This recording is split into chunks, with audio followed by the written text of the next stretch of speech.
That's kind of double jeopardy. The person has to run twice, run again, and they've already got 50%, 54% vote. So there's a couple things here. One of the concerns I have is if you have to run for the primary, then you have to run for the other election. That's pretty expensive. So somebody that doesn't have, a big war chest, I think is at disadvantage. You're running in two elections, and I don't like that, where then money comes into play, could possibly come into play the election.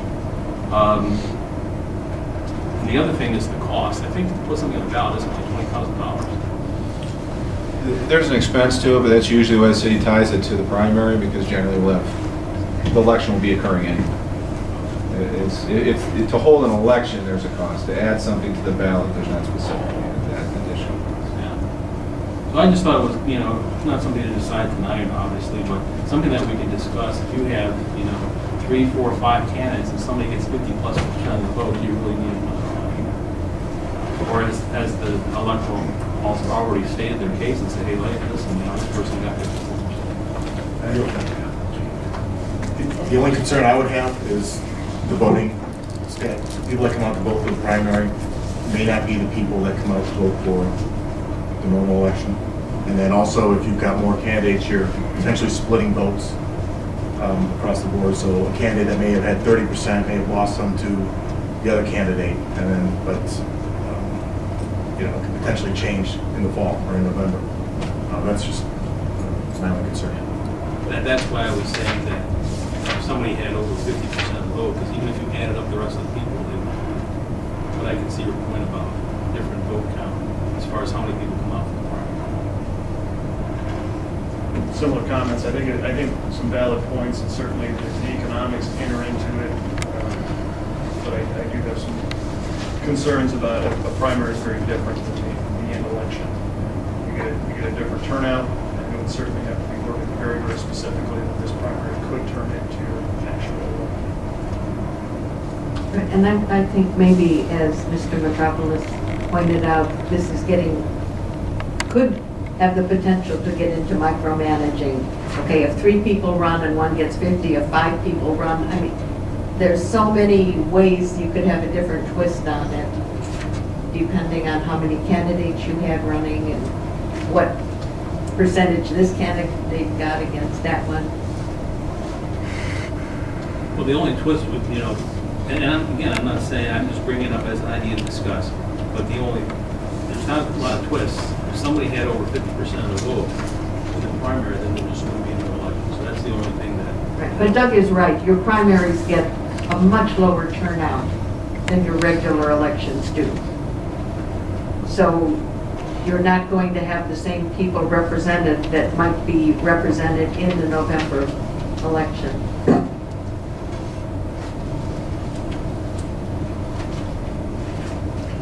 The only thing I have is that you really are running 2 separate elections. You have a primary and then you have the general election. And in some cities still for one, and many other cities, they have those very, very close together. Your primary might be in August, your general in November, your primary in September, your general in November. You're running one campaign then, basically. You might extend it a little, a few weeks, but you're not running 2 separate campaigns, which gets very, very costly. And I could see where that could be a deterrent to some people. But if you're doing it in September, in the fall sometime, it's just still the same election, except it goes on. As opposed to how we have May. We have May. It's a long time to drag it out. I used to start campaigning summer. You start maybe, July, August, really September for November election. Now you have to start in January of the previous year. I've only done it once. Last time I didn't have to do it, but it was grueling. Not that you would care about that, but I mean, the people who are running, and very expensive. Well, but to your point, Mayor, if you have a city mayor and it's May and November. You waste a lot of time campaigning. The mayor. Absolutely. Well, yeah, exactly. So the primary was not dictated by the Board of Elections. It was something that Charter. And we've only had one primary election. Obviously, it wasn't 2 years ago. It was in 2007. Right. So that definitely may be something we want to look at. Yeah, the timing is more of an issue than I think it is. investment to Except there usually is a May primary, and a September would require, in some cases, a special election. Yeah, I'm trying to think if there's a county September. That would be something to take under consideration. We'd have to look at it and see if there's generally something in September.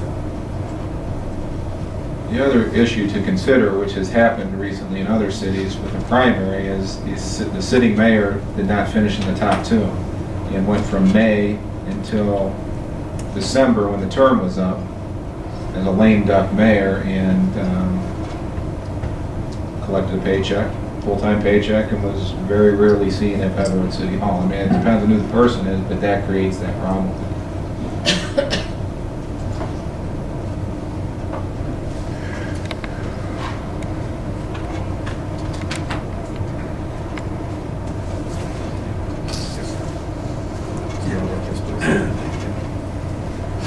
Section 8.02, ballots. The names of all candidates nominated for elective office in the city shall be printed on the official ballot without party designation. The names of all candidates shall be rotated on the ballot as provided by the laws of the state of Ohio.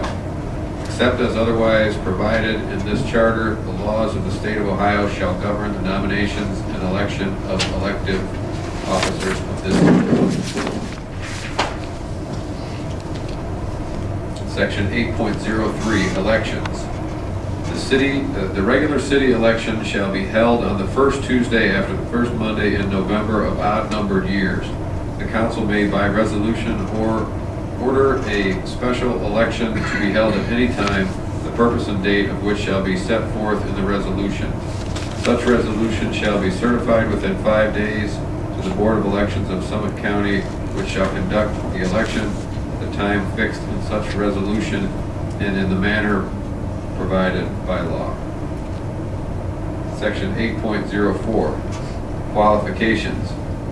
Each elective officer of the city shall be a qualified elector of the city and shall have resided therein or in territory annexed thereto for a period of at least 2 years and shall continue to reside therein during their term.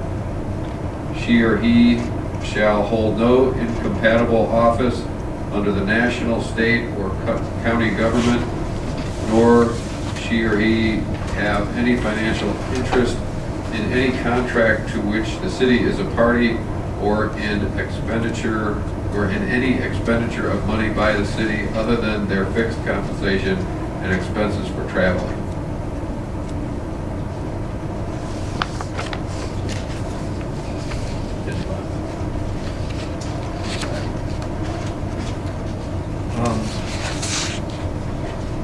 Is this something you want to do, continue on tonight further? Let's do the commission.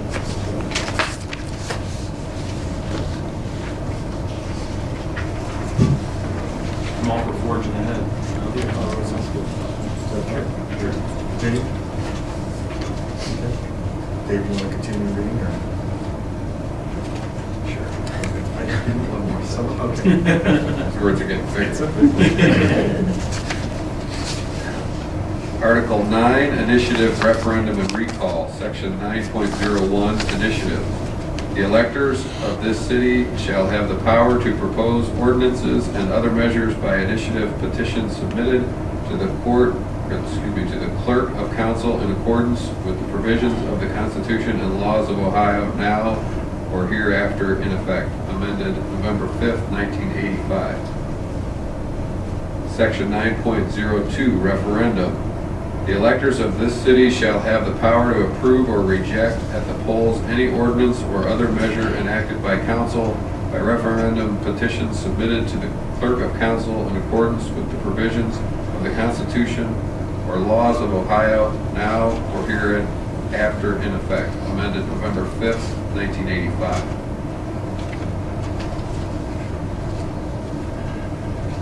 Section 9.03, Recall. The electors shall have the power to remove from office by a recall election any elected officer of the city.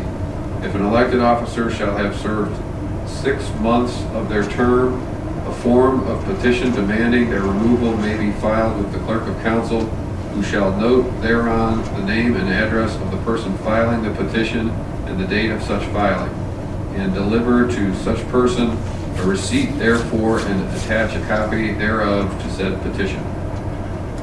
Such petition may be circulated in separate parts, but the separate parts shall be bound together and filed as one instrument. Each part shall contain the name and office of the person whose removal is sought and the statement in not more than 200 words of the grounds for the removal. Except as otherwise provided herein, such petition shall be signed by at least that number of electors which equals 25% of the electors voting at the last preceding November election, provided, however, that in the case of a council member elected from a ward, such signatures must be obtained from the ward electing such council member and shall be signed by at least that number of electors, which equals 25% of the electors voting in said council member's ward in the last preceding November election. Within 10 days after the day on which such petition shall have been filed, the clerk of council shall determine whether or not it meets the requirements hereof. If the clerk of council shall find the petition insufficient, she or he shall promptly certify the particulars in which the petition is defective, deliver a copy of his or her certificate to the person who filed the petition with him, and make a record of such delivery. Such person shall be allowed a period of 20 days after the day on which such delivery was made, in which to make the petition sufficient. If the clerk of council shall find the petition sufficient, she or he shall promptly so certify to the council, shall deliver a copy of such certificate to the officer whose removal is sought, and shall make a record of such delivery. If such officer shall not resign within 5 days after the day on which such delivery shall have been made, the council shall thereupon fix the day for holding a recall election, not less than 60 days, nor more than 75 days after the date of such delivery. At such recall election, this question shall be placed upon the ballot. Shall, naming the officer, be allowed to continue as naming the office, with provisions being made on the ballot for voting affirmatively or negatively on such question. If a majority of the votes cast at such election shall be voted affirmatively, such officer shall remain in office. If a majority of the votes shall be voted negatively, such officer shall be considered as removed. His or her office shall be declared vacant, and such vacancy shall be filled as provided in this charter. The officer removed by such recall election shall not be eligible for appointment to the vacancy created thereby. Move that we get some of the SHs. Shall be. Okay.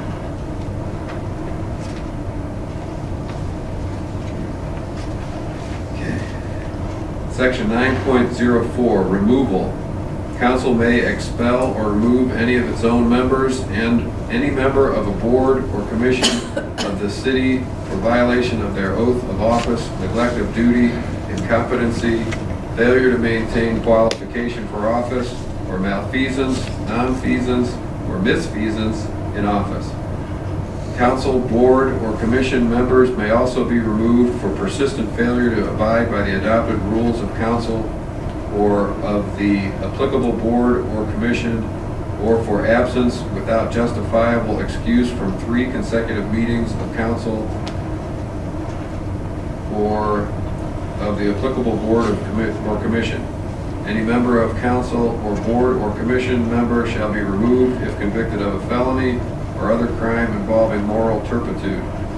Removal shall take place only after opportunity has been given for a public hearing before council, to be held no sooner than 10 working days after written charges and notice thereof have been given to the accused member. Such charges must allege by affidavit the specific cause and specific act constituting grounds for removal. The accused member shall be heard in person or with counsel and shall be permitted to present evidence and examine witnesses. The council shall conduct a hearing no later than 30 days after written charges and notice have been served, and shall render no decision later than 30 days after the hearing The accused member shall remain in office with all authority until council renders a decision. Expulsion or removal of a council member under this section shall be upon concurrence of 5 or more members of council, and such action shall be final. Board of Commission members shall be removed by vote of 5 or more council members, and such action shall be final. Thereupon, the office of any such removed or expelled member shall be vacant and filled as provided in this charter. Amended November 7th, 2000.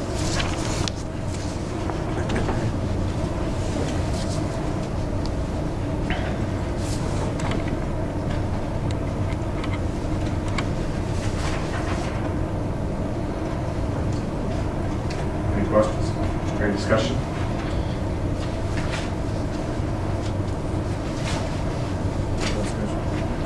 Do we want to continue on with 10? Or would we let it out there for the night?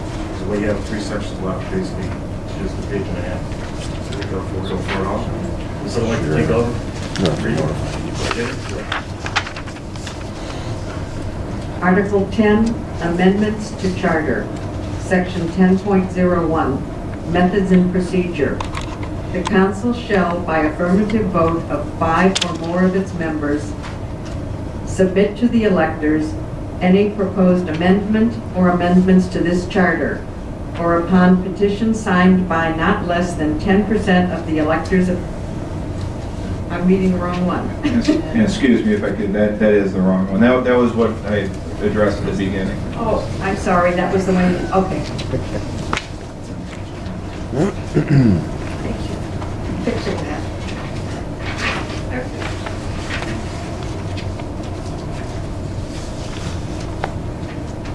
I'll start over, I guess. Article 10, Amendments to Charter, Section 10.01, Methods and Procedure. The council may, by affirmative vote of 5 or more of its members, submit to the electors any proposed amendment or amendments to this charter, or any amendment or amendments recommended by a duly appointed Charter Review Commission shall be submitted to the electors unless 5 or more members of council vote against the submission of such amendment or amendments to the electors, or upon petition signed by not less than 10% of the electors of the city, setting forth any proposed amendment or amendments to this charter. The council shall forthwith submit such proposed amendment or amendments to the electors in accordance, in each instance, with the provisions of the Constitution and laws of Ohio now or hereafter in effect.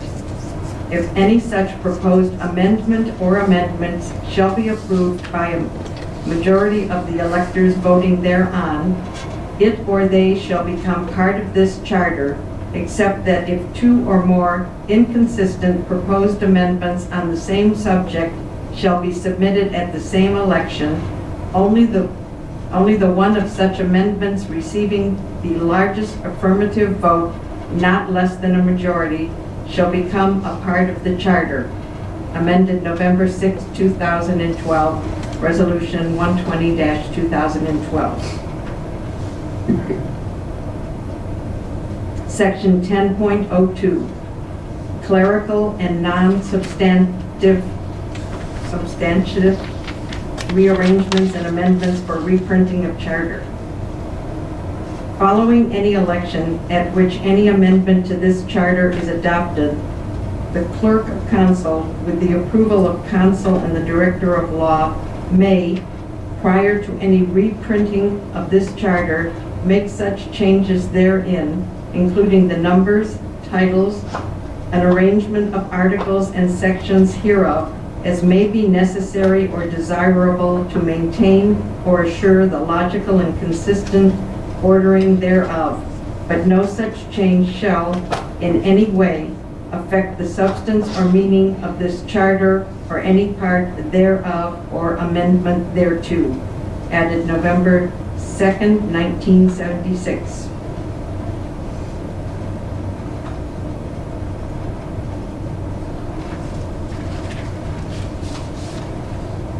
No comments? Any questions? I was just trying to read that first. Just for clarification purposes, because we were working off of this other one, and this one's here today, and I just wanted to get that my understanding is accurate. There are 3 ways to get something onto the ballot. Is this correct? 1, from 5 council, anything the council proposes that 5 members approve of. 2, what we recommend here goes to council, and that just has to be, basically you have to get at least 3 of the council members, because 5 would have to vote against it. Is that right? That's one way of looking at it, yes. Okay. 5 would have to vote against. 5, so 3, okay. Yeah. Or 10%, a petition signed by 10% of the residents. Correct. Okay, so those are the 3 ways, then that gets on the ballot, and then if that is approved, then we go to section 10.02 that clarifies maybe some of the wording is a little bit. Correct. And council has no ability, if the ballot, if the initiative petition is submitted and the signatures are properly obtained and they have 10% or more, council does not have the ability to say no. Right. And the reason there's that language there that seems, well, why would you have 2 competing provisions? I mean, there's language in there about that. It could happen where you have an initiative petition started by a resident that says one thing and then council says, well, we don't want that, so they put another one on there. So you have 2 polar opposites on, and whichever one gets the highest majority. There's no way to keep it off. Right. If there's 10, Correct. more than 10%. Exactly.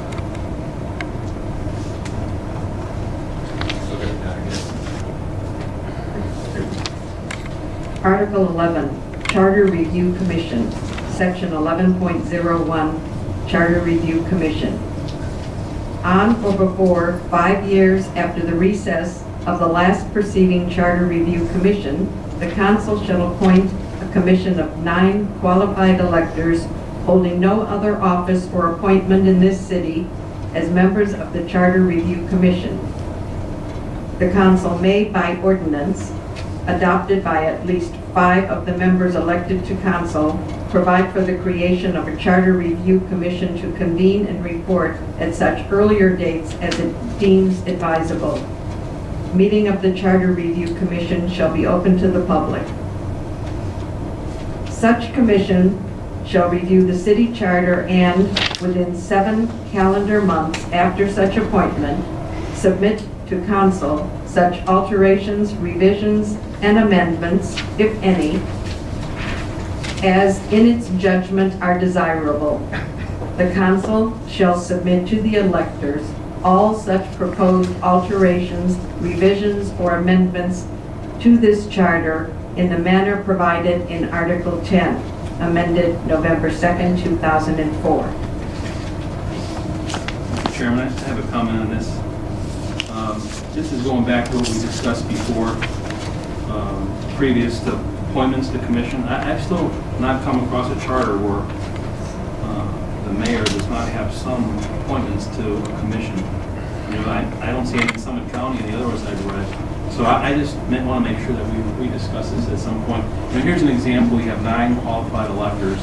You know, one from each ward. You have that's 5. You could have council has another 2, and the mayor would have 2.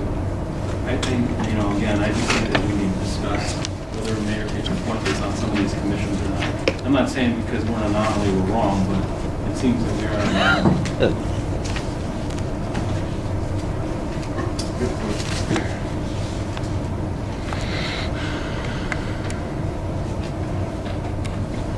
Article 12, General Provisions, Section 12.01, Effective Date of Charter. For the purpose of nominating and electing officers of this city and fixing the compensation of those to be elected in 1957, this charter shall be in effect from and after the date of its approval by the electors, and for all other purposes, the charter shall be in effect on and after the first day of January 1958. Section 12.02, Effect of Partial Invalidity. The determination that any part of this charter is invalid shall not invalidate or impair the force or effect of any other part hereof except to the extent that such other part is wholly dependent for its operation upon the part declared invalid. Section 12.03, effect of the charter upon existing laws and rights. The adoption of this charter shall not affect any pre-existing rights of the city or any right or liability or pending suit for prosecution, either on behalf of or against the city or any officer thereof, nor any franchise granted by the city, nor pending proceedings for the authorization of public improvements or the levy of any assessments therefor, except as a contrary intent appears herein. All acts of the council of the city shall continue in effect until lawfully amended or repealed.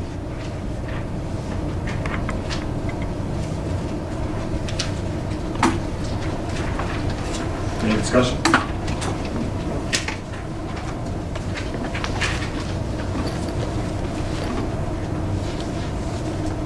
Is there any new business? Millage, if you would like. I had it printed one in my office, but I had it run it off. A millage is 1/10 of a penny. So it's a formula for figuring out what your tax rate would be if a 5 mil levy was voted for the schools in the city. You would take the 5 mils and you would multiply that time your assessed value of your property, and that's how you would come up with your millage. So they give an example here, 5 mils, that would be 0.005 times $250,000. Your tax would be $1,250. So that's the formula for figuring out what a mill is. Now, but the city council does have the right to increase millage by councilmatic action, and up to 7 mils. Right now, we have 2.2 mils.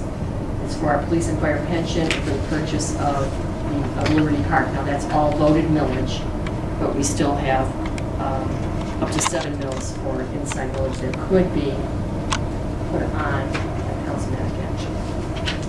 And again, the rate is 1/10 of a penny. Is what it was. Thank you. Appreciate the clarification.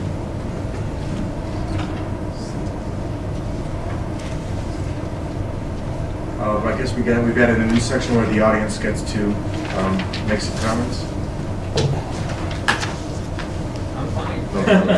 Okay. For tonight.